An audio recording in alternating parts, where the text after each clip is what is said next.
talking about? We're talking about spiders, and we're talking about pervitin', and we're talking about Bigfoot.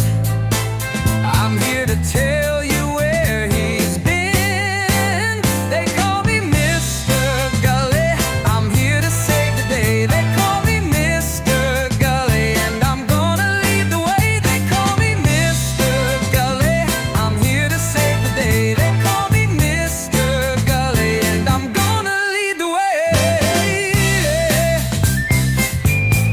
Here we go now. I'm talking about Mr. Gulley, and you don't know where he's been. Oh no, he's been right in your alley. Well, I'm Mr. Gulley, yes I am. So what we talking about? We're talking about spiders, and we're talking about pervitin', and we're talking about Bigfoot. I'm here to tell you where he's been. They call me Mr. Gulley. I'm here to save the day. They call me Mr. Gulley, and I'm gonna lead the way. They call me Mr. Gulley. I'm here to save the day. They call me Mr. Gulley, and I'm gonna lead the way.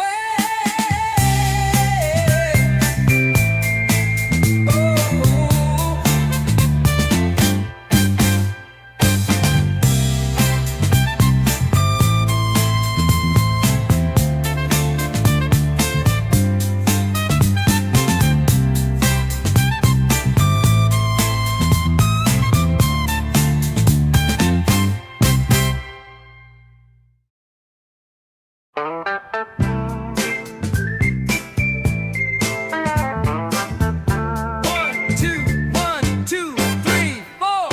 They call me Mr. Gulley. I've got something for your ear. Now it might sound kind of funny, but I'll make it very clear. So what we talking about? We're talking about spiders, and we're talking about pervitin', and we're talking about Bigfoot. I'm here to tell you where he's been. They call me Mr. Gulley. I'm here to save the day. They call me Mr. Gulley, and I'm gonna lead the way. They call me Mr. Gulley. I'm here to save the day. They call me Mr. Gulley, and I'm gonna lead the way. Here we go now. I'm talking about Mr. Gulley, and you don't know where he's been. Oh no, he's been right in your alley. Well, I'm Mr. Gulley, yes I am. So what we talking about? We're talking about spiders, and we're talking about pervitin', and we're talking about Bigfoot. I'm here to tell you where he's been. They call me Mr. Gulley. I'm here to save the day. They call me Mr. Gulley, and I'm gonna lead the way. They call me Mr. Gulley. I'm here to save the day. They call me Mr. Gulley, and I'm gonna lead the way.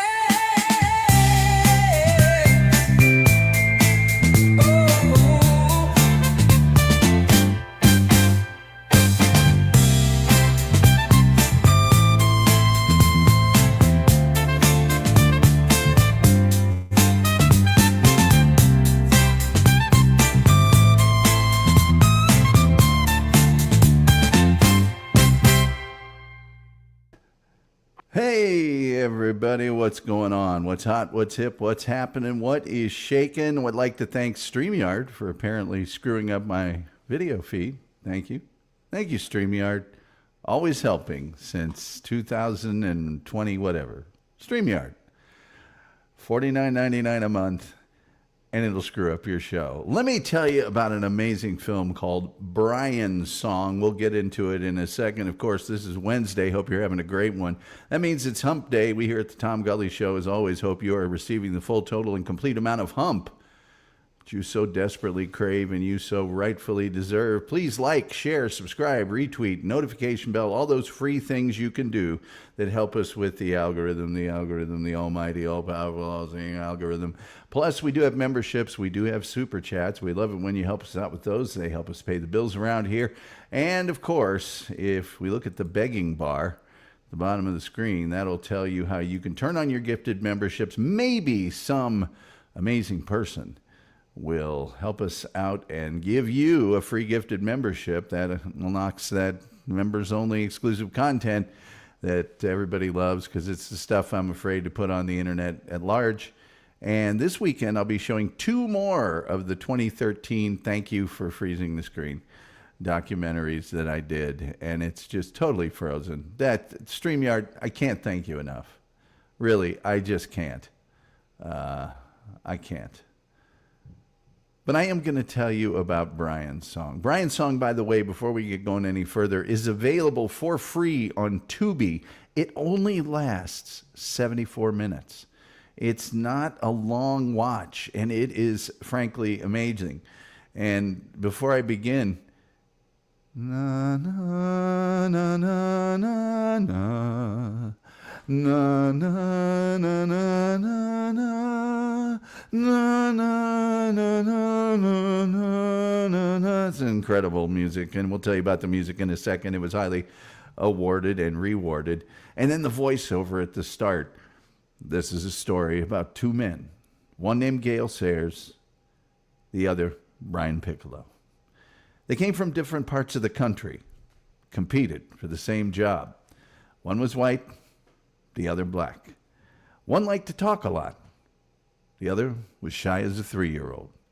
The story is about how they came to know each other, fight each other, and help each other. Ernest Hemingway said that every true story ends in death. Well, this is a true story. And I think I've got to read the ending. The ending is so great. It's you know, the closing of this film. Let me find it here. Come on. Where is it? It's somewhere here. Come on, George Hallis. I just need the George Hallis ending of the movie. That's all I really need. That's all I need. Looking for it so I can close this highly invasive IMDb page. Here we go. Brian Piccolo died of cancer at the age of 26. He left a wife and 3 daughters. He also left a great many loving friends who miss him and think of him often. But when they think of him, it's not how he died that they remember, but rather how he lived. How he did live. Now, this movie was voted in like the top 10 cry guy movies. It's like it's okay for a guy to cry at this movie.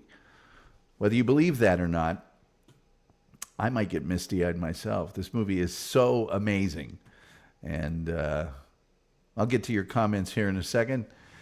Brian's Song was made in 1971. It was an ABC Movie of the Week, during the great era of made-for-TV movies. Many have said this is the best. It's either Duel, which we've already covered on this channel, or it's this one, Brian's Song. This movie was actually so popular that it was released in theaters after its initial airing on ABC television. That's how awesome this movie is.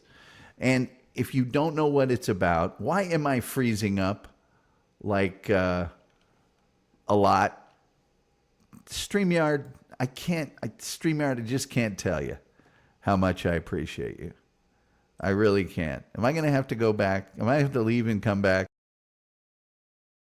There we go. Let's go back. Oh, awesome. I'm not even, yeah, this is great. This is super great. All right, here we are. We're back. Maybe. Thank you, StreamYard. You're just helping me so much. Always. Thank you. Thank you, thank you. Anyway, where was I? It recounts the life of Brian Piccolo. And he was a Chicago Bears player that was stricken with terminal cancer.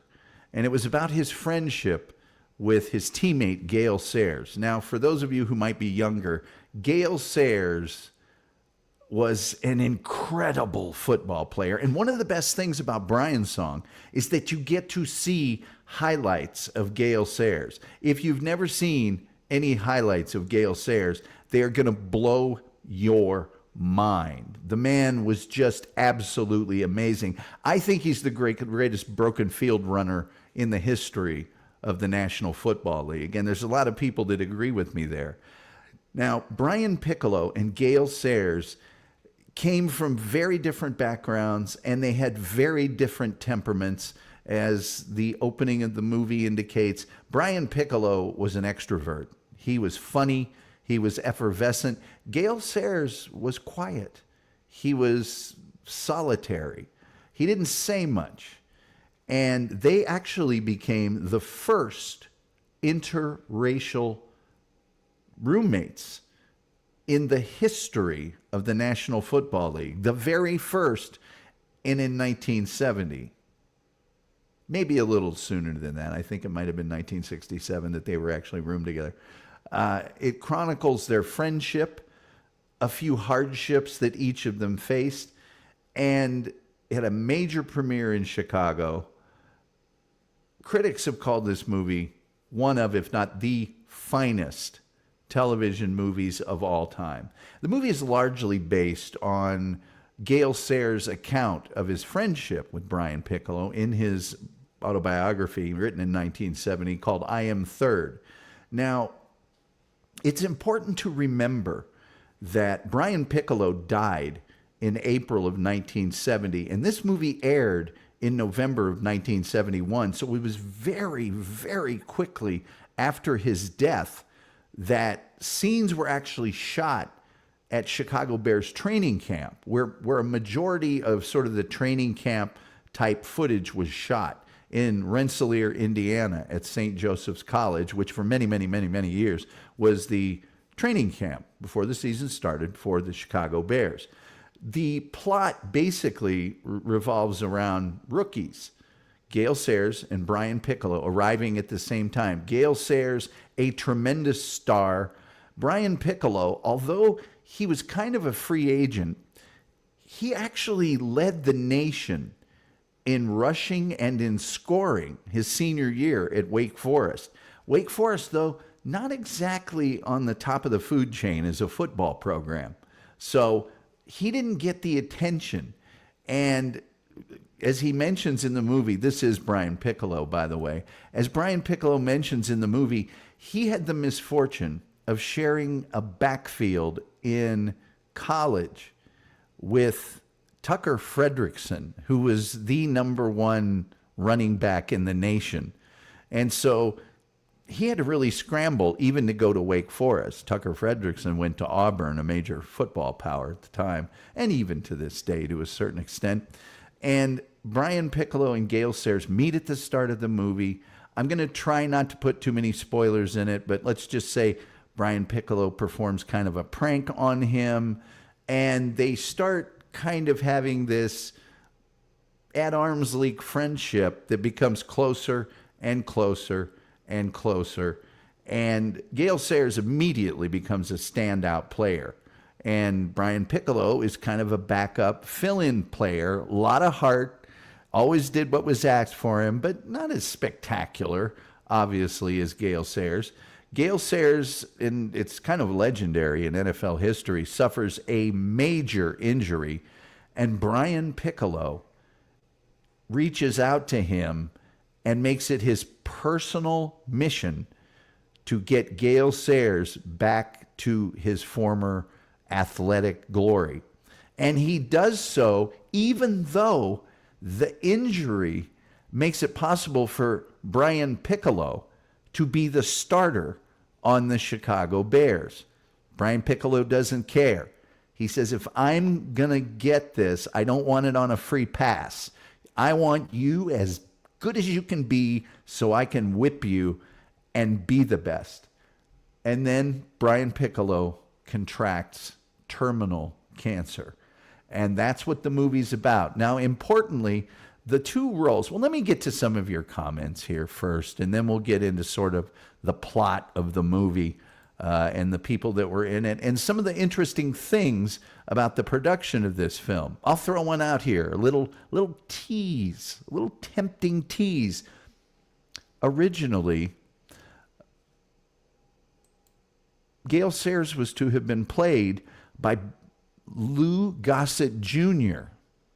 Lou Gossett Jr., though, tore his Achilles tendon right before filming was to start, and they had to scramble to get Billy D. Williams to play the role. The guy who was casting the movies felt so bad about Lou Gossett not getting this role that he cast him in another project that came up, which was the role of Rooster in the television miniseries Roots, which actually made Lou Gossett a huge, huge star. So there's just one of the many little facets of this movie that are frankly quite amazing.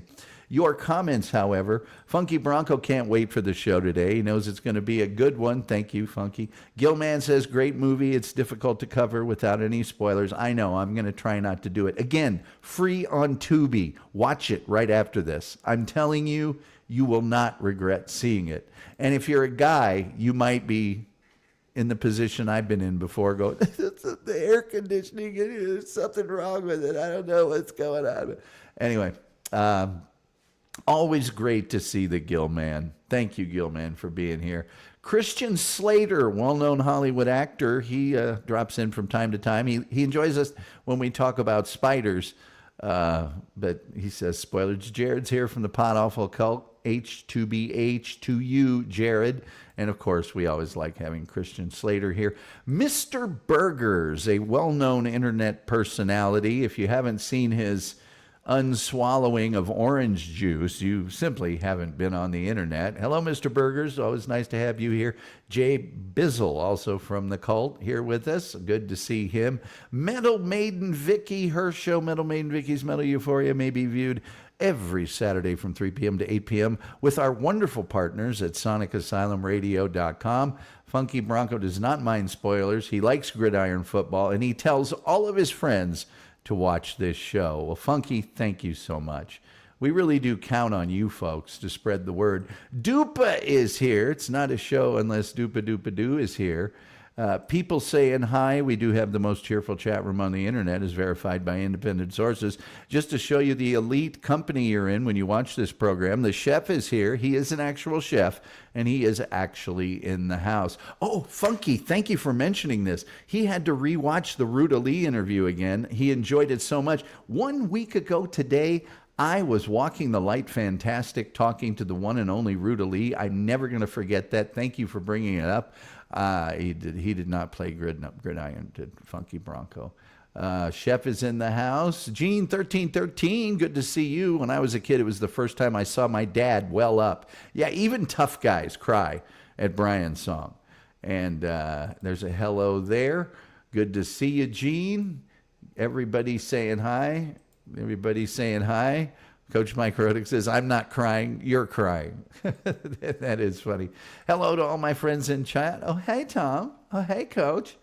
Let's see. I didn't know it was filmed in Indiana. Well, it was filmed in Indiana, in Chicago, and then on the Warner Brothers lot, I believe, in Los Angeles as well. Incidentally, if you not want one of those little sort of teaser little things, the living room for the Sayers family was actually the same living room that was used for the TV show Bewitched. And as a matter of fact, Bewitched was actually airing sort of at the same time as this was. So Jared's wondering if there will be spiders. I don't believe there will be spiders. And Lou is great in Iron Eagle. He was great in everything. Mayonnaise. Victor says he saw Brian's song in 8th grade. Tim Jenkinson says if it was really football, the kicker would be paid the most. Tim Jenkinson, I don't disagree with you necessarily because, and I point this out to many, many people, the kickers who are basically guys that weren't good enough to play soccer. If you look at the top scorers, the top 20, let's say, in the history of the National Football League, all of them kickers, nearly all of them soccer style. What they used to call soccer style, because they used to kick it head on, soccer style they called it for a while, and they quit calling that pretty quick because they didn't want soccer to get any advertisement. They didn't want people playing soccer, you know, all those kids playing football going over to the much superior sport of soccer. And they started calling them goofy footers or whatever. And now it's just the standard. And you've seen the distance and the accuracy go through the roof since they started kicking the ball the smart way. Took a soccer player, you know, Gogolak taught him how to do that. The Wolf is here. I had a lovely and charming conversation with the Wolf earlier today. Dupa saying, people saying hi, people saying hi, people saying hi, people saying hi, and of course, people saying hi. Now let's just talk for a second about these two actors. I happen to know a lot about this movie because I actually have, yes, Tim Jenkins, and they wanted soccer to stay underground. By the way, Arsenal 2, Real Madrid 1. We went on aggregate 5-1, and we are through to the semifinal of the Champions League against Paris Saint-Germain, PSG. Anyway, so James Caan there on the left, he by this time had become a movie star. I mean a bona fide movie star, and if I'm not mistaken, he had already tested for and perhaps even shot some original scenes, at least some walkthroughs for The Godfather. He didn't want to do a made-for-TV movie, but they sent him the script, and he thought it was so good, he said, okay, I'll do it. So James Caan there on the left went to Michigan State University, tried out for the team, and was unable to make it. He was like one of the last people cut. When this movie was made, he was telling everybody the Chicago Bears are the worst team in the league. I think I can make this squad. Now, let's take it a step further. James Caan was an amazing athlete. Billy D. Williams, let's just say, might not have been. And if you get the DVD like I have, it has running commentary with James Caan and Billy D. Williams, and they laugh back and forth about a lot of things, one of which was this. James Caan was playing Brian Piccolo, who naturally in real life was much slower than the lightning fast, probably the fastest man in the NFL at the time, Gale Sayers. Brian Piccolo actually had to slow up during a lot of scenes like this one where they're just about to do some sprints so that Billy D. Williams could look like he was faster during the movie. So Billy D. Williams, as I mentioned, was a very late, last-second replacement for Lou Gossett Jr. There you go. And, of course, Billy D. Williams still with us. James Caan passed away not that long ago. So there you are about the two actors. And by the way, I highly recommend the DVD because you get to hear all of the commentary of James Caan and Billy D. Williams. But many of the Chicago Bears actually played themselves in uncredited roles in this movie. Mike Ditka is in the movie in some archival footage, and Dick Butkus and tons of the other Chicago Bears are in this movie, including the legendary Dick Butkus, who was on the team at the time and is actually mentioned at one point of the plot of this movie. That's kind of funny if you know anything about Dick Butkus, which we need to do a show about, my opinion, the greatest linebacker ever to play the game. You can say Lawrence Taylor. I think that's a valid argument. But Dick Butkus, the most vicious tackler in the history of the NFL. Jack Concannon, the quarterback of the Chicago Bears, played himself. Abe Gibran, the soon-to-be coach of the Chicago Bears, played himself. Ed Obradovich, the just monster, played himself in this movie. So these guys were all still dealing with the death of their beloved, and I mean beloved teammate, Brian Piccolo. Everybody loved Brian Piccolo. He was just so outgoing and upbeat and funny, hilarious. So there's a little more about the movie. The musical theme to Brian's song is like legendary. I did it a little bit at the beginning of the show. And the two of them running, and it's amazing. It's called The Hands of Time, and it's become a standard, okay? The film's music was written by Michael Legrand, and there's actually some lyrics to the song. I've never, ever heard them. Michael Legrand did scores for about 200 film and television productions, and he did some famous French New Wave films and everything else. It's just a beautiful score, and it'll pull. You'll get the weepies, you'll get misty. I'm telling you. Now, this instrumental version of the song actually charted for 8 weeks in 1972, peaking at number 56 on the Billboard Hot 100, and it won the Grammy Award for Best Instrumental Composition. So there you go. The film has received acclaim like crazy. It was the most watched movie on U.S. television, not just made for TV movies, even, pay to watch them theatrical movies during 1971, and the most watched made for TV movie ever, with a Nielsen rating of 32.9 and an audience share of 48%. Yes, nearly half of the people watching television on that evening were watching Brian's song. It was later surpassed by The Night Stalker, another program we've done here on the Tom Gulley Show. Beginning in fall of 1972, the film was made available to schools all over the United States by the Learning Corporation of America. It has gigantic ratings on Rotten Tomatoes and all of the other movie rating sites. It's just an amazing thing.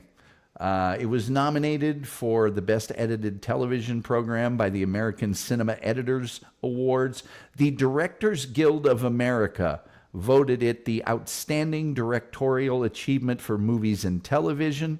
The Golden Globes nominated it for Best Television Film. It won a Peabody Award, which is super prestigious, the most powerful, enlightening, and invigorating stories of television, radio, and online media. It's amazingly prestigious. Outstanding Single Program, Drama or Comedy, won the Emmy. Outstanding Single Performance by an Actor in a Leading Role, James Caan, Billy D. Williams, both nominated. Outstanding Performance by an Actor in a Supporting Role in a Drama, Jack Warden, who played Chicago Bears head coach George Halas, and who did the narration at the beginning and the ending of the film, won the Emmy Award. Outstanding Directorial Achievement in a Drama, Single Program, nominated. Outstanding Writing Achievement in a Drama, Adaptation, won the Emmy Award. Outstanding Achievement in Cinematography for Entertainment Programming for a Special or Feature-Length Program made for television, won the Emmy Award. Outstanding Achievement for Film Editing, won the Emmy Award. Sound Editing, Sound Mixing, and Musical Composition, all nominated for Emmys, and won the Grammy for Best Instrumental Composition.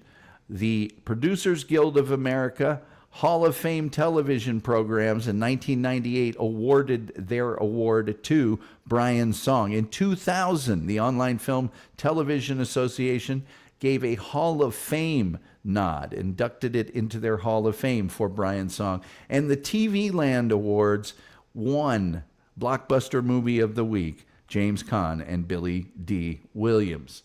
There's just a little bit about Brian's song. I will tell you a little bit more after I go through some of your extremely important comments. Please like, please share, please subscribe. Those things don't cost you a penny. Go ahead and subscribe, even if you never watch the show again. We could use the help. Plus, liking it helps us with the algorithm, the almighty, all-powerful, all-knowing, all-seeing algorithm. Plus, we would appreciate your super chats and your memberships. They help us pay the bills around here. Because what would I do without StreamYard?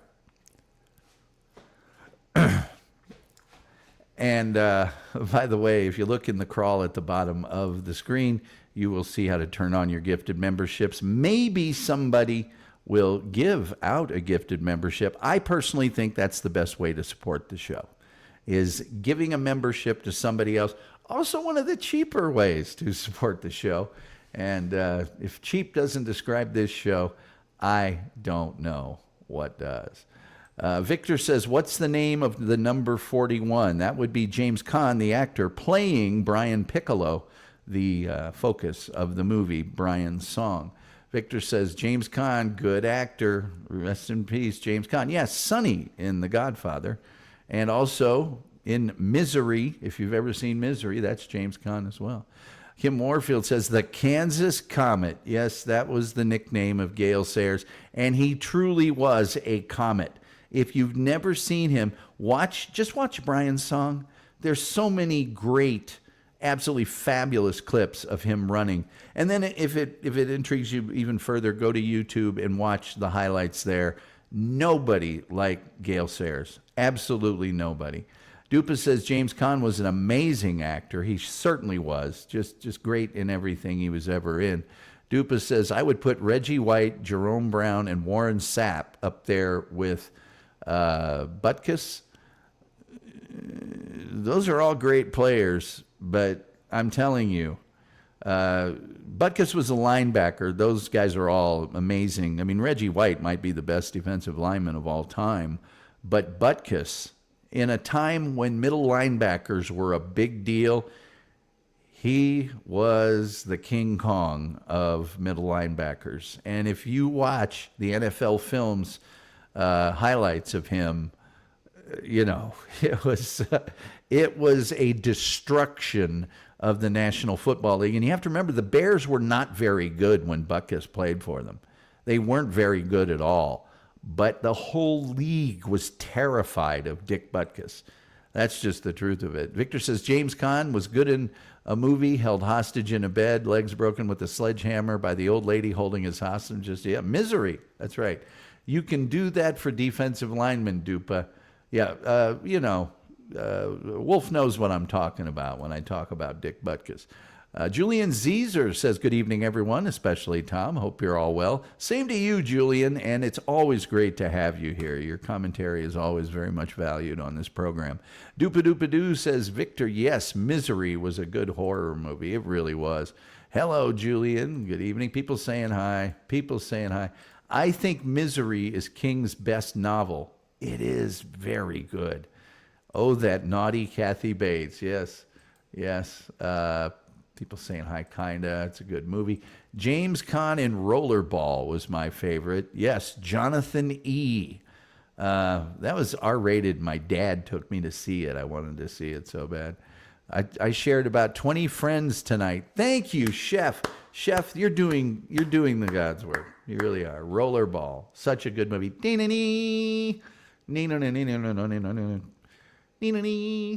Let's see here. I forgot about Rollerball. It is good. Daria, I saw you said Ditkus. Well, Mike Ditka, who later became the coach of the Chicago Bears and led them to the 1985 Super Bowl championship with a defense, probably, maybe, you could say the Ravens, but that Chicago Bears defense was just unstoppable. And Ditka was the head coach. Ditka also a NFL Hall of Famer at tight end. He played for the Bears and he played for the Cowboys, and he was an amazing football player, Mike Ditka.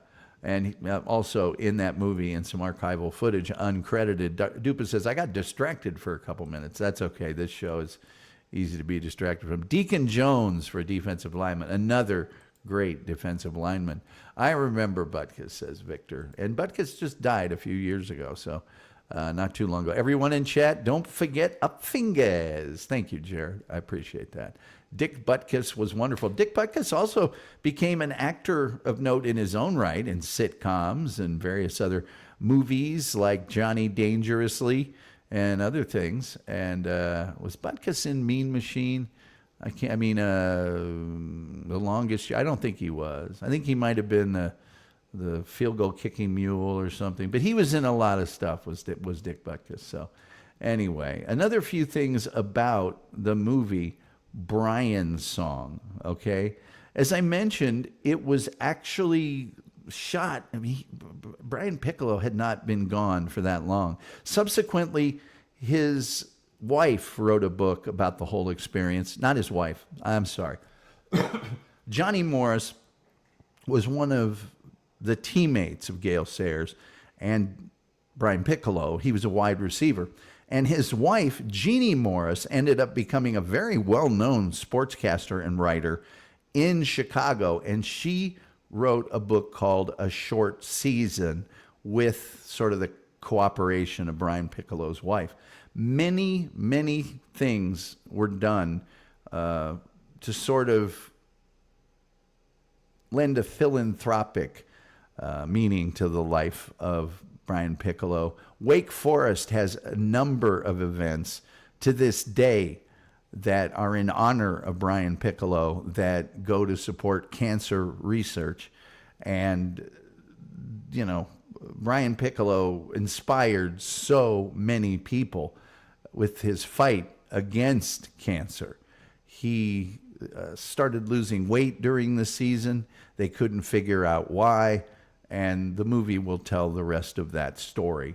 I don't want to totally destroy it for you because, again, available on Tubi, and I highly recommend that you watch it.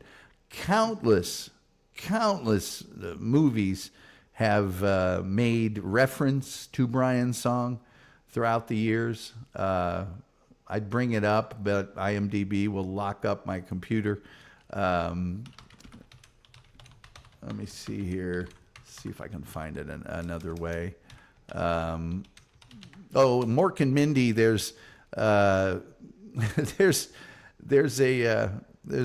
scene in an episode of Mork and Mindy where they're trying to teach Mork how to drive a manual stick shift car, and they tell him to depress the clutch, and he says, "Okay, I'll show it Brian's Song." There's a lot of references of that nature in movies and stuff throughout moviedom. I can try this again, but it's gonna lock. IMDb for some reason is like super invasive when you try to let's see here. All right, let's see here. All right, so let's see how badly I'm locking up here since I'm on IMDb. Yep, I figured. I don't know why IMDb is just so heavily, but it is.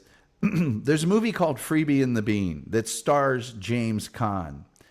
And there's a guy in a dentist waiting room in that movie reading the novelization of Brian's Song, which of course also stars James Caan.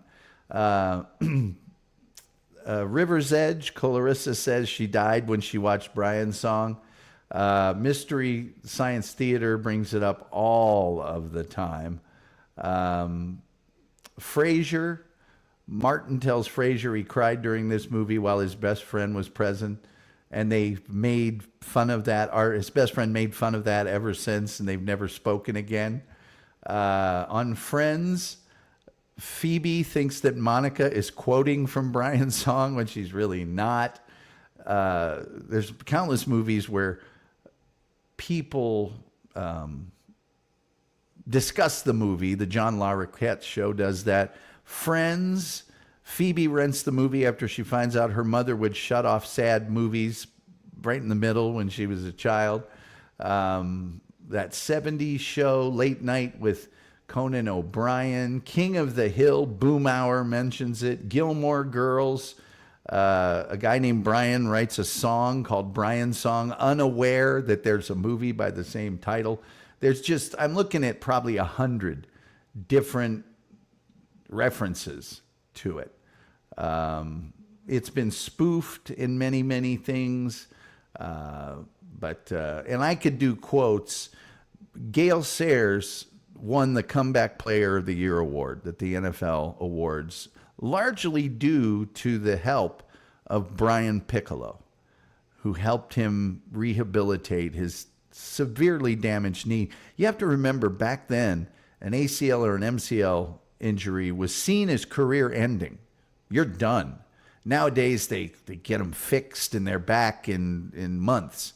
Well, at the time, that was seen as you're done, it's over. Brian Piccolo helped Gale Sayers get back to, a decent rate of play.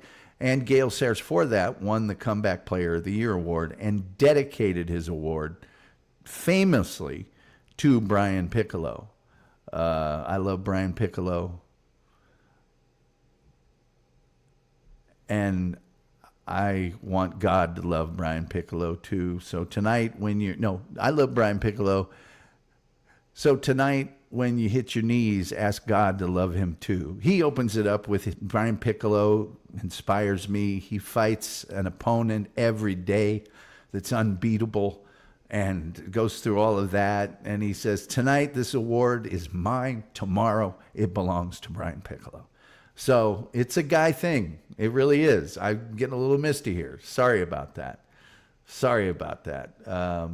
Let me go through some more of your comments here real quickly. Makes me think of that Steely Dan song, Deacon Blues. Okay.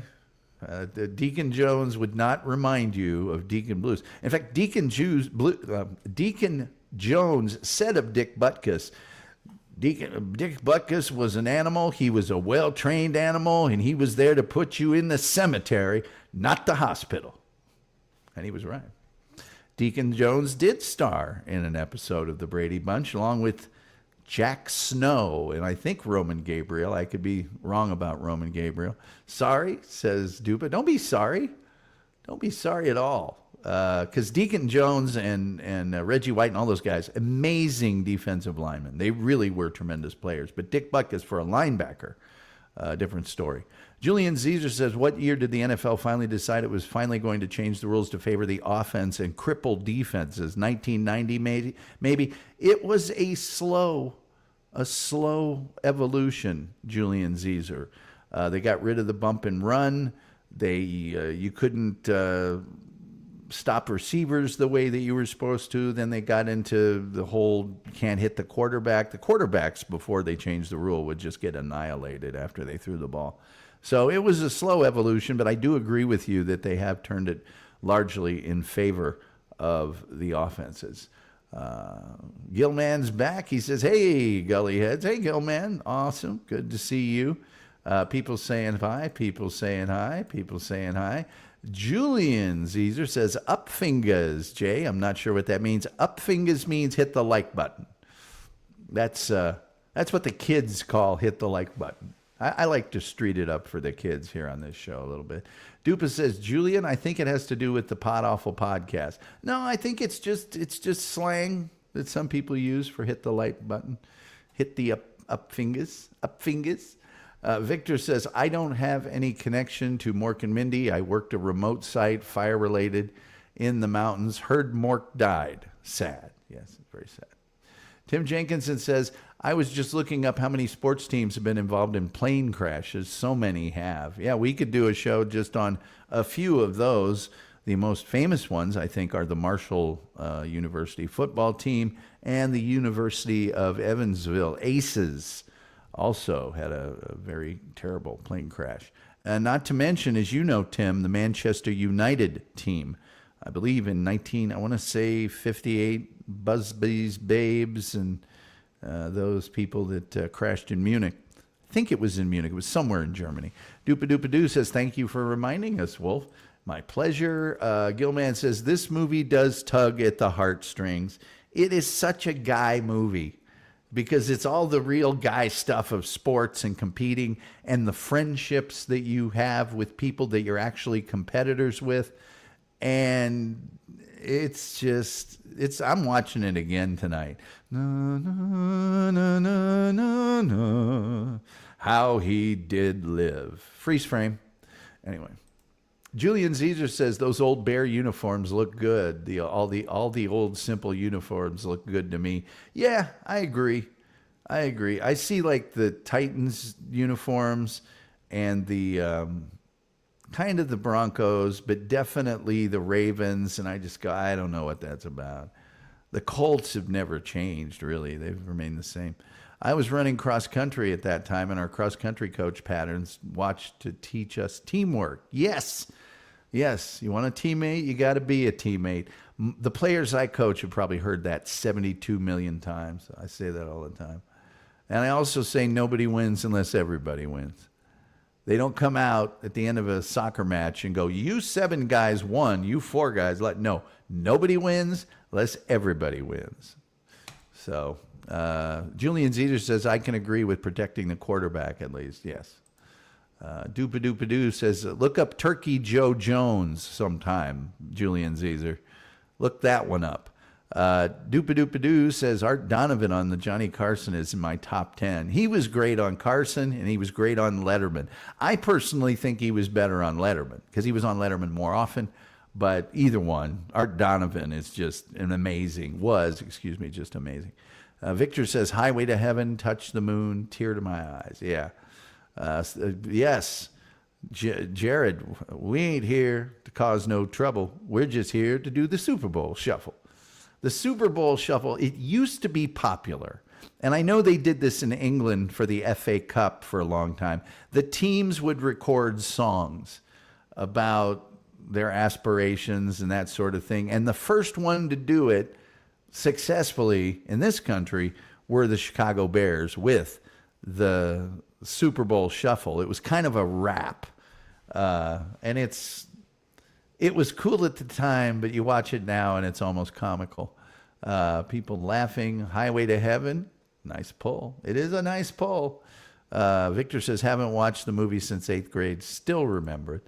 Jared says, we got 15 people chatting and only 9 up fingers. Hit that thumbs up for good old Tom Gulley. Thank you. Thank you, Jared. I appreciate that. The official whip of the Tom Gulley Show. Victor says, thanks, Stupa. Yes, Jared, Gully Heads assemble. Gully Heads, Gullerinos, Gully Gang, Flock of Seagullies, whichever one you want to use. There you go. Julian Zeter says, Victor, you ever cut down a tree in the forest and not hear it? That would have been Jim McMahon. Jim McMahon, Julian Zeter. I think it's Jim McMahon. Gilman says, who would love a show about the 1977 Evansville Aces basketball team? Yeah, that's a big one. Oh, yeah. Yeah, Jim McMahon was Hollywood. He was, and he went to Brigham Young. So I think when he got out of Brigham Young, he went a little crazy. He just went a little crazy, which I think you would after you got out of Brigham Young.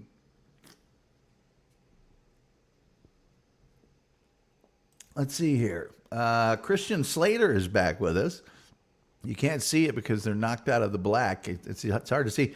But he's got quite a bit of spider webs and spiders. Oh, Jean 1313. She's got something going on here. She says, I'm a gully gal.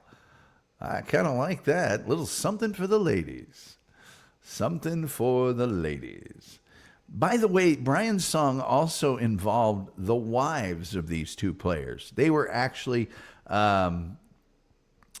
Shelley Fabre, who you might remember from Coach. She played the wife of Brian Piccolo. And is it Nancy Pace that played Gale Sayers' wife? So their wives and their family was their family kind of thing, because the Sayers and Piccolo spouses are seen with them interacting in their friendship in many cases. So it was the fault of the magic underwear. It may have been. It may have been. Let's see here. Doopadoo says, Gene, Gully Gal is good. It is good. Let's see. There'd be Dupa. There'd be Gene 1313. Ariana is in here a lot of the time. Occasionally Virgo comes in. I think there's enough momentum here to get Gully Gal to be a thing. Matter of fact, if I get a wild hair, I might just design a T-shirt, because I got to get all over these T-shirts. I didn't do all the work was going to do on the merch sword last weekend because I had this microphone issue, thanks to StreamYard. And I might just design one that says, I could do one that says, I'm a Gully Gal, and I could do one that says, I'm a Gullerino. whatever. I don't think Gully Guy. That doesn't sound so great. Just remind. Music Biz Marty official. Tom Gulley always had a better show than mine. Raw talent. Well, raw, I can agree with. Hello, Gene, says Kim Warfield. Hey, Mr. Wolf. People saying hi. People saying hi. People saying horsies? What are those? Are those horses or are those? I can't tell what those are, but they look interesting. Oh, yeah, roller skater Texas girl. How can I forget her? Wolf is in the house. People saying hi. Let's see. Hopefully the meeting went well for you today, Tom. It did. It went very well. Hello, Tim. Chef says, there's somebody barbecuing right now. Well, I should say burning their food. Here we go again. As a chef, I want to go out there and help them. But then again, no, that must be hard when you see people doing that, or when you go somewhere and you're eating their food and you're a chef and you're just like, hey, you know what? If you'd laid off the vinaigrette by like 2/3, you might have had something here. Julian Zezer says, what are you drinking in that pic, Music Biz Marty official? Doopa says, Music Biz Marty official, what are you drinking in your avatar? Everybody wants to know what you're drinking in your avatar there, Music Biz Marty official. I'm just going to call you Biz Marty, man. Or Music Biz Marty, I'll call you that. People saying hi. Good to see you, Paz. People saying hi. People saying hi. That did make me laugh, Chef. It is funny. And people saying hi. Yes, people saying hi. Interesting to note that in the late 60s, the Chicago Bears were the first team to integrate roommates, especially on the road. Now, the movie, there are some embellishments in it. Brian Piccolo isn't necessarily treated in the town that they say he's in. They mentioned some teams on the schedule that weren't really on the schedule that season, but they do it for sort of to reinforce the point that these guys were the two first interracially teamed roommates in the NFL. The other thing about it was there is some, and I had a guy one time, gentleman of color that I worked with, really great guy. And he said, you know what, really sports and the military are the only two places that you can get away with joking about race because it's allowed. It's that gallows humor. It's that cutthroat sort of environment that it's done, but it's not done in a mercenary or debilitating way. Now, some people would say that when you do that, whenever you do that, it's wrong. I don't necessarily disagree. But there are some elements of this film that have some of that, that for whatever reason, they get away with it. And you'd have to watch the movie yourself to decide how you feel about that. I would say, though, this movie has been shown in school classrooms all over the place because of the love these two men had for each other as teammates and competitors. And it's really more a story about that than it is anything else. And any joking or back and forth that, and by the way, both take part. It's not a one-way street. So there you go. Let's see here. Music Biz Marty says that, wait, let's go here. Julian Zezer asked, why is your name so long, Music Biz Marty? And Music Biz Marty says, I'm drinking Sweet Baby Ray's Original. Your barbecue sauce? Chef says it's true. It's difficult to be around people that can't cook. I imagine it would be. Sorry, Paz, I old, says Kim Warfield. Drinking fortified wine, says Victor. Music Biz Marty says, this is the name of my show before I died. I'm chatting from purgatory. Yes, I remember when you died and this name was still popping up when that happened. And we're glad that you've managed to find a way from beyond to chat here on the Tom Gulley Show. If you can find a way to super chat or gift memberships, that would really prove that you were indeed communicating from the beyond. Victor says, you know why I can't. Liquor, music bids. Who's the more famous Piccolo, Brian or Jenny? Wow, I'd say that's a toss-up. Jenny Piccolo is pretty famous, but Brian Piccolo also very famous. And also very famous during the same time periods. Although I think Brian Piccolo's lasting legacy may have done it. I'm going to point out that there was a remake of this film in 2001. I haven't seen it. Nobody ever talks about it. And I refuse to watch it just on general principles. But I will just go ahead and say that they did remake it. Victor says he earned his fortified wine. People saying hi. And Dupa, yes, you're right. Gilman, that was a nice Happy Days pull. Metal Maiden Vicky says, Sweet Baby Ray's line of sauces are awesome. Metal Maiden Vicky, Sweet Baby Ray's also makes a line of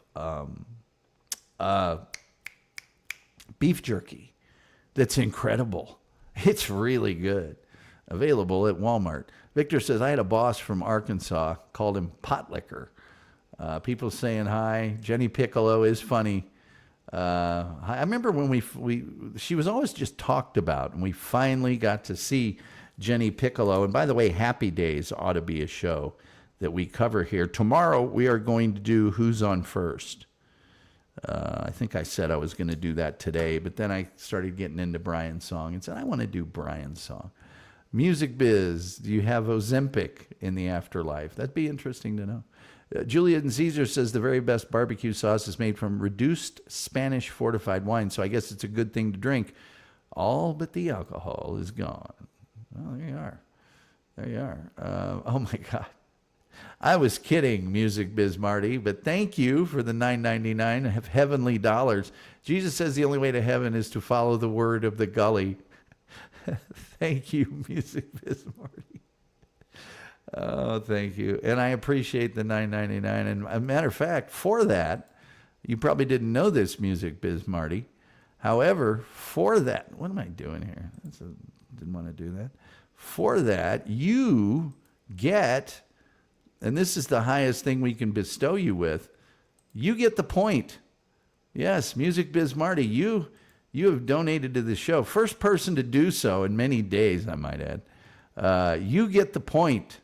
That shows you, hey, Hepcat, you are something special. So there you go. You get the point.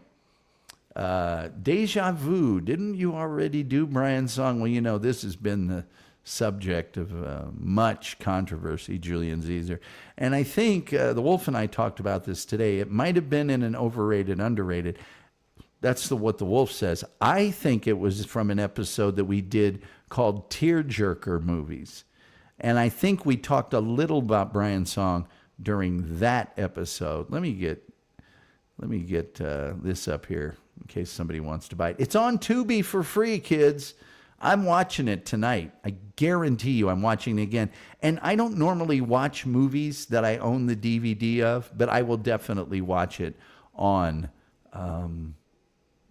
Tubi. The DVD is great because of that commentary by James Caan and Billy D. Williams. It's amazing commentary. Both of them have a lot of memories from it. They have a lot of really great insights. And James Caan is not joking when he says, I thought I was going to make the team. I really thought I was going to make it. Doopadoop says, Gale Sayers was one of the writers of the remake. I might have to watch the remake. Yeah, well, that'd be a reason to watch it, I guess. I met Gale Sayers one time. Really great guy. Doopadoopadoo says, Music Big Marty's laughing. Yeah, and thank you again, Music Biz Marty. It's much, much appreciated. By the way, lots of spiders here. Purgatory. I'm honored. No, you don't have to be honored, but yeah, we talk about spiders here.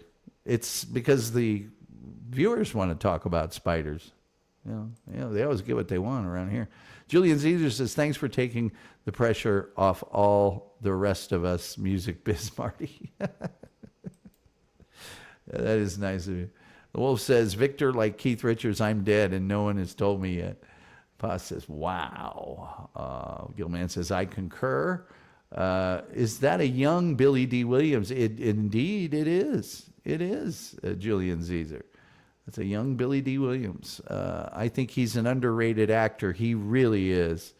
He really is. And And Victor says, understand, Kim. So that's really all I got to tell you about Brian's song, other than the fact that you should watch it. It is universally recognized as one of, if not the greatest made-for-TV movies ever. And, of course, it was released theatrically afterwards. It was so popular. And it is universally, I've never heard a guy, some guys are pretty macho, but I've never heard a guy say, it's wrong to cry at Brian's song, or take it, you don't get the black mark of what should we call it, wimpiness, if you tear up at Brian's song. It's Urquhart says, I'm moved, Tom. Well, thank you. I'm glad that you're moved. Urquhart's one of the nicest guys on the face of the planet. Which, if you knew his backstory, you might not. Anyway.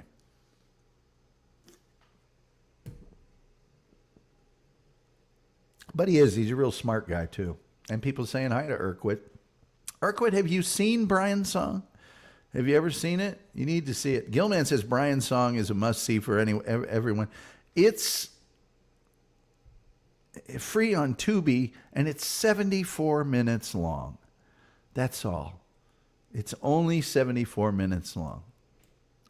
Made in 1971, and it's in color.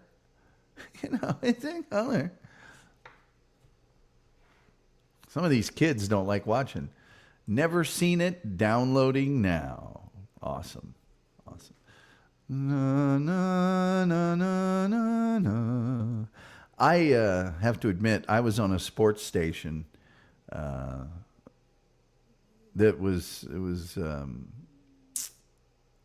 just say it was an all-black sports station. I was one of the few white guys that were on it. And I hosted a morning show with a guy. And we played the opening of Brian's song at the start of our show every morning. This is the story of two men. One was white, one was black. We did the whole thing. So anyway, let's see here. Victor said, I teared up at Highway to Heaven today to touch the moon. Highway to Heaven is a tearjerker. Tom, do your top 5 horror movies and put Misery on the list. Well, a lot of people want me to do my top moments for Carson and Letterman. Maybe we need, top movie genres, and then we can do Carson, Letterman. I'll do those. Those are good fodder. I hate to say this. I kind of like skewing off and doing the attempted assassinations of FDR and some of the weirder shows occasionally. But I do have to say the entertainment-based shows are the ones that most people watch more than anything. The Black and White Morning Show. Well, both of us were named Tom, for starters, so it was TNT for a while. And, it was... But that was a train wreck of a radio station. It's well documented in the press. I think even to this day you can find some things out there.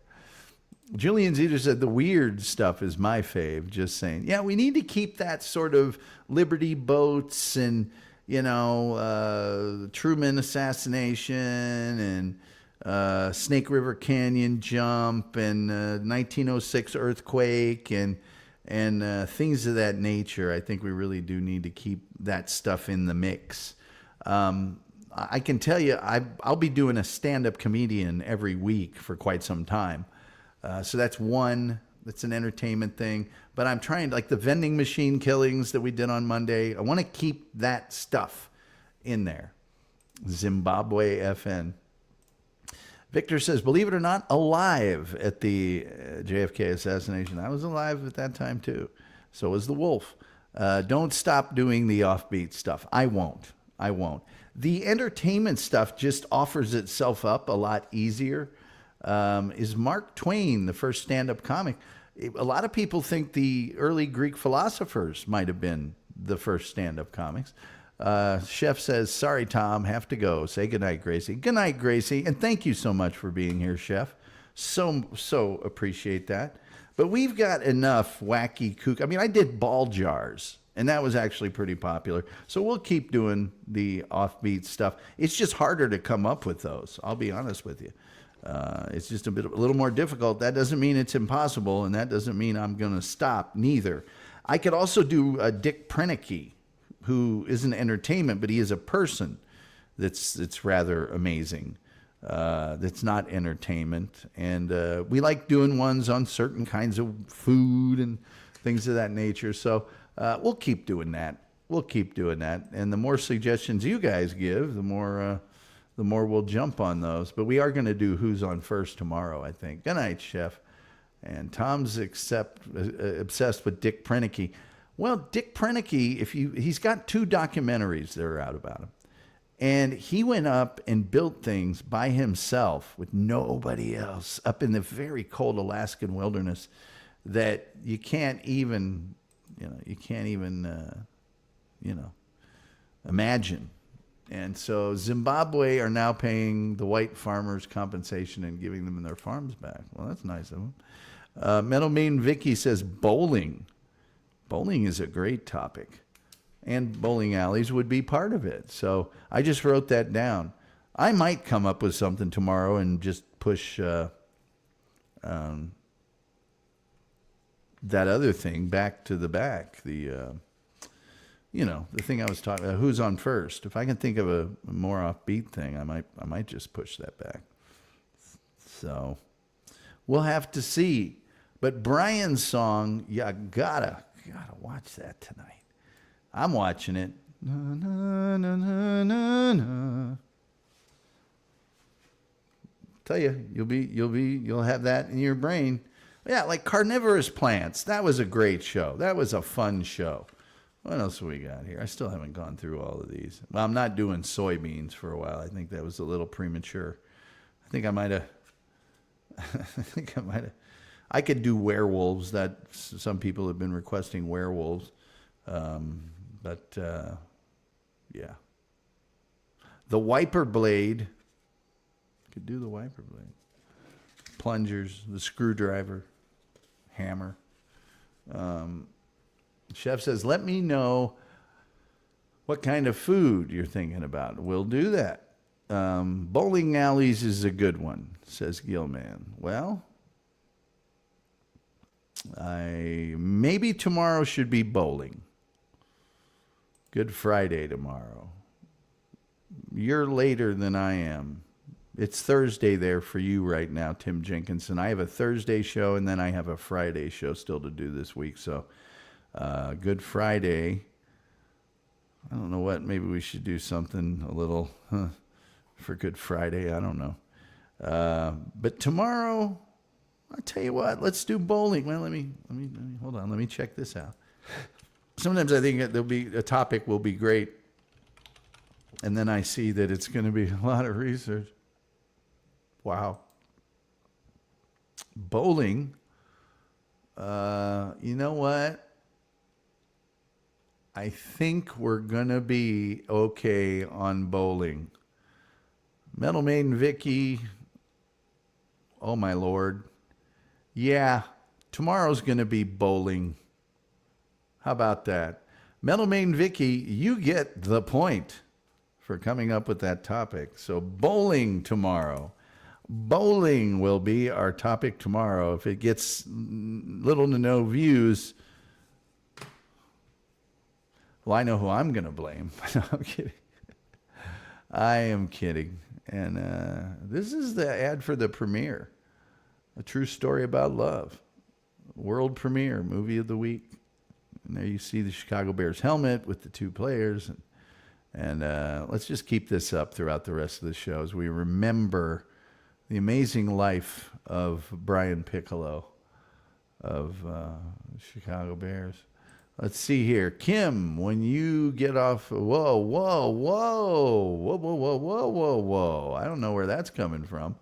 The Wolf says, from Ball State, the bowling capital of the world. You guys aren't going to believe this, but when the Wolf and I were at Ball State, we had like this dominant bowling team for whatever reason. And in the bottom of our student center, there was actually a bowling alley. Melvin Vicky says, okay, cool. Julian Zezer. By the way, and the Wolf might remember this, when I was in college, we had a place in town called Midwest Towel. and they made all sorts of uniforms, but they also made bowling uniforms, jerseys for bowling teams nationally. And anytime somebody didn't pay for them, or anytime somebody screwed up the silk screen or something, they would sell these shirts for like 50 cents or some tiny amount. And I bought tons of them. And I used to wear bowling shirts all the time. I still have some. Victor, that would be very difficult. Dupa says, Victor, you're the one crying over Highway to Heaven. Bad comment she made earlier. Victor, the wolf is a guy. That's not a girl. That's a guy.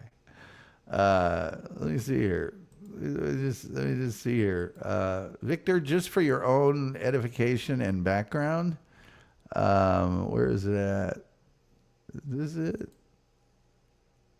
That's the wolf right there. That's Kim Warfield. Okay? That's a gentleman. So... the wolf says they hold PBA events there. Yes. Metal Main Vicky says we had a bowling alley in New Paltz, New York, but sadly it burned down a few years after I graduated. Yes. Oh, sorry, Wolf. I didn't realize you were enjoying doing that. Well, let's get Brian Piccolo back up here. There was a place that had duck pin bowling. Duck pin bowling is the ball is the size of, it's about like this big, and it's like a real bowling ball. It's just that size. And the lanes are super narrow and the pins are tiny, tiny, tiny, tiny. And it was right next to a very well-known restaurant, Italian restaurant in Indianapolis called Iaria's. I often wondered about and it was an Italian family. I often wondered about the smarts about having a restaurant that ended in Iaria. But I would eat there all the time. It was a great restaurant. I wonder if it's still around. Let me see here. I don't know if the duck pin bowling is still... yeah, I guess it is. And it's so old school, this place. It so is. Is duck pin bowling still open? Let's just see if it's still there.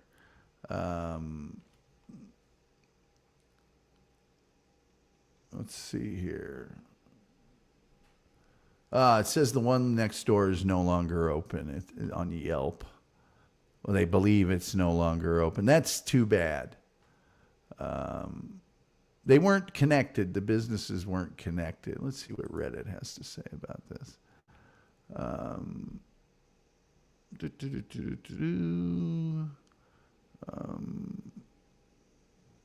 to find you're here.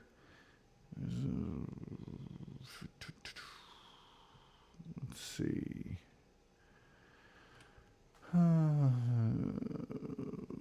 I can't tell whether they still have the duck pin bowling, but Iaria's is still there. And Iaria's, and this is another bizarre thing, Iaria's was, for some reason, I think it was a family member, was related to a guy named Don Diamont. Don Diamont was a TV actor, is a TV actor, and he was best known for being on The Young and Restless and The Bold and Beautiful. And in 1990, he was chosen as one of the 50 most beautiful people in the world by People magazine, becoming the first daytime actor to receive that honor. And he, his fan club had a major branch in the front of this place. When you were there were these stacks of, be on the fan club thing. Yeah, he's not from Indianapolis or anything. I guess he might have lived there. He had some folks related to him, sort of, that played college football for Indiana and for the Duke Blue Devils. So, anyway, that was just another weird thing about Iaria's, as you go there and you'd see all these Don Diamont pictures. So, Oh, let's see here.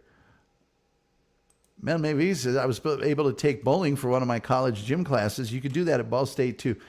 Julian Zezer, I see, wants to know the name of the restaurant, and I'll put it in the chat here. It was Iaria's in Indianapolis, and it's still open. And if you look at the pictures of it, you will see it is old school as they come.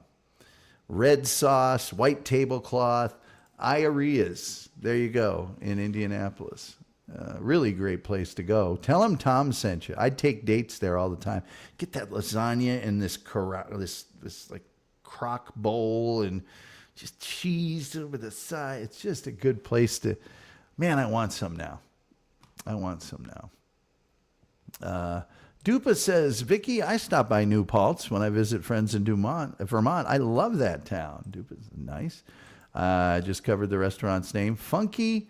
I actually might have some single malt in a few minutes. Well, there you go. Midnight bowling was so much fun. Tom, when was the last time you went bowling?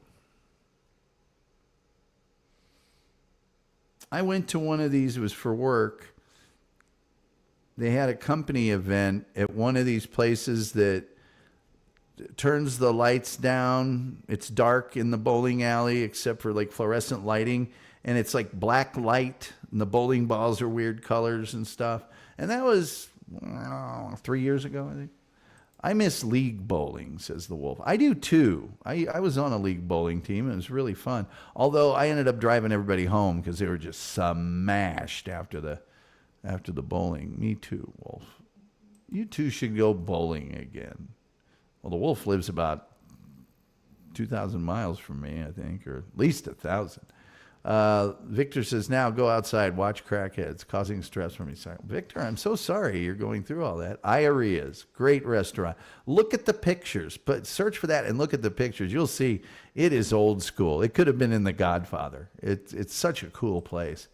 I was in a league when I was a kid. At the same time, my parents were in doubles and singles leagues. Yes, my dad, I think, still has, when he worked at Dow Chemical, has a over average champion or something, you know. And I think there was a league championship trophy. Melanie V says, I was in a league. Well, yeah, I already read that. Julie says, does skee ball count as bowling? If you wanted to, brother, I say it does.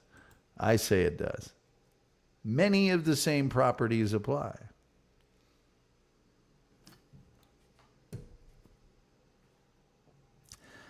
Tomorrow night on the Tom Gulley Show, bowling will be your topic. Thank you, Metal Megan Vicky. Anyway, I'm looking at that old clock on the wall. And Victor says, my pop managed a newspaper. Very cool. The Wolf's dad was involved in the newspaper business as well. Tim Jenkinson says, is darts popular in America? Nowhere near as popular, Tim, as it is over in the UK. Nowhere near. As a matter of fact, it's known as one of the bar sports with tabletop shuffleboard and things of that nature, foosball, and of course billiards. But in the United States, unless you go to like an Irish pub or more upscale place, the darts are going to be the plastic tipped ones, and the dartboard itself is going to be one of those ones with a whole bunch of little holes in it, and it automatically calculates the score on the screen, and it's going to be an electronic setup like that. But not nearly as popular. Now, there are places where it is very popular and is very competitive, but I would have to think that not on the same level, obviously, as it is over in the UK. Positive Patriot says, hell yeah, brother. Victor says his father also flew over Germany in World War II. That's cool. Melanie Vicky says, my grandpa, too, for some time, he was the automotive editor of the Detroit News. Well, that was a big position to have. In Detroit, are you kidding me? That's a huge, huge position to have. Wolf says, I watch league events sometimes. I get my something from Muller, darts from Muller Sport. Darts. The Wolf does not get that other thing from Muller Sport. At least I hope he doesn't. Can't say for sure. But I hope he doesn't.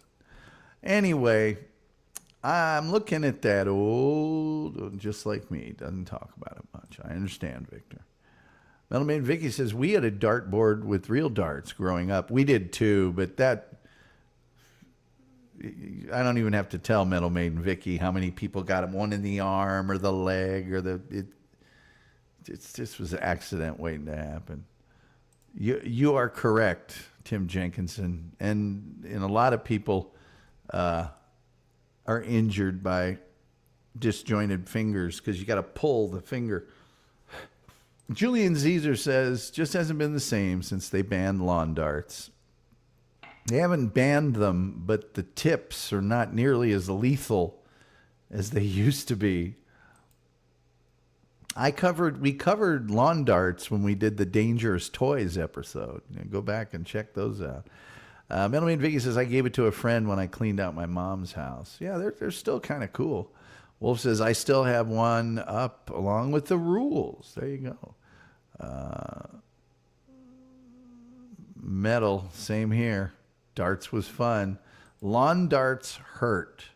Well, there was some very severe, we covered it in the Dangerous Toys episode, very severe injuries with those old school lawn darts or jarts, whichever you want to call them. And so they had to reformulate those quite a bit. Good night. Can't wait to talk about different oil patterns on the bowling alley lanes tomorrow. Well, bring it on, brother. Bring it on. Yes. Matter of fact, you can roll a 300 and they'll check in a sanctioned ABA league bowling event, they will check the oil levels on, that particular lane or those lanes. And if they're not within spec, you won't get your 300. Tim Jenkins says, it's funny you're allowed guns, but you only get plastic darts. Well, I think it has something to do with the children. I don't know. Doopadoopadoo says, we used to play Piccolo with lawn darts. It was the 70s. Oh, God, the things we did with those. We had a thing where everybody had to close their eyes and somebody would throw one up in the air and then they'd say, now, and everybody'd open it up and then run away. It was just, how did we survive? How did we survive? At any rate, I'm looking at that old clock on the wall. Hey, by the way, I'd like to thank Music Biz Markie for the $9.99. Thank you so much. And like the Reverend Al Green, time for me to get up on out of here. Victor says he lives in a hotel. It's kind of hostile. Hostile. Victor, hey-o. You don't have to go home, but you can't stay here. Tomorrow, bowling on the Tom Gulley Show. And with all of that being said, please go watch Brian's song on Tubi, like right now. Na, na, na, na, na, na. Victor, tell him you're with me. With all that being said, I think, personally, the only thing left to say is, till next time, we'll see you next time.